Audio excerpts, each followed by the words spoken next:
My 8-year-old son almost blew up my marriage with a middle school science worksheet. It was a Tuesday evening. Toby sat at the kitchen island, kicking his feet while working on a genetics project. I was making mac and cheese. Sarah was answering emails. The assignment sounded simple. Draw your family tree and list the physical traits you inherited. Cute, right? Wrong. It was a ticking time bomb. Dad, Toby suddenly said, looking up. Did the hospital make a mistake when I was born? I laughed. Of course not, buddy. But look, he insisted. You have dark brown hair. Mom has straight black hair. Grandpa had black hair. Grandma has brown hair.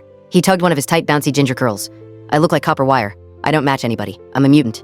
I chuckled, ready to explain recessive genes, but before I could say a word, crash. Sarah's coffee mug slipped from her hand and shattered in the sink. She didn't move. She just stood there, frozen, staring straight ahead like she'd seen a ghost. Sarah? I asked carefully. Are you okay?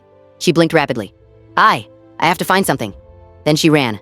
She bolted up the stairs toward the attic without another word. She didn't come down for dinner. For the next 3 hours, all I heard was the sound of heavy boxes scraping across the attic floor. That night, my mind did exactly what I told it not to do. It started connecting dots. 9 years ago, when Toby was conceived, Sarah had gone to a huge marketing conference in Chicago. I remembered how she came back, slightly distant, always checking her phone.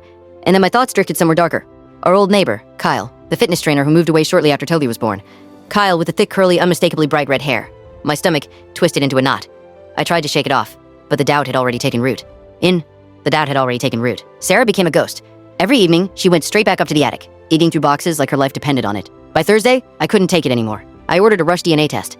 It arrived Saturday morning while Sarah was out. I called Toby into the living room, holding the swab like it was evidence in a crime. Hey buddy, I said casually, the doctor wants a quick saliva test to make sure your teeth are, growing right. Toby stared at me. Dad, he said flatly, that's a cotton swab, you are not a dentist. Just open your mouth, kid. I swabbed his cheek, sealed the sample, and rushed it to the post office before Sarah got home. 5 days later, the results arrived. I sat in my car in the driveway, hands shaking as I opened the email. I scrolled, and there it was.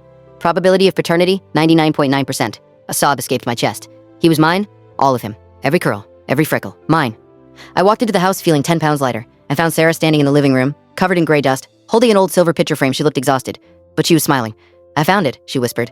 It took me over a week, digging through my parents' old boxes. She turned the frame toward me. It was a black and white photo, hand-tinted with color. A young woman from the 1920s smiled back at us and cascaded down her shoulders. Thick, bright, unmistakably red curls. My great-grandmother Eleanor, Sarah said, her voice trembling. The red hair skipped 3 generations. A tear rolled down her cheek. I couldn't sleep, because I couldn't bear the thought of Toby thinking he didn't belong to us. She looked at me then, really looked, and I guess I was afraid you might think the same thing. I swallowed hard, guilt crashing over me, because for 5 days, I pulled both of them into a hug right there in the dusty living room. Toby squirmed in the middle. So, I'm not a mutant. I laughed through tears. No, buddy, I said. You're just a throwback. Toby grinned proudly, running his fingers through his fiery curls. Cool. And just like that, a single recessive gene had almost destroyed everything. And somehow, also reminded us exactly what we had.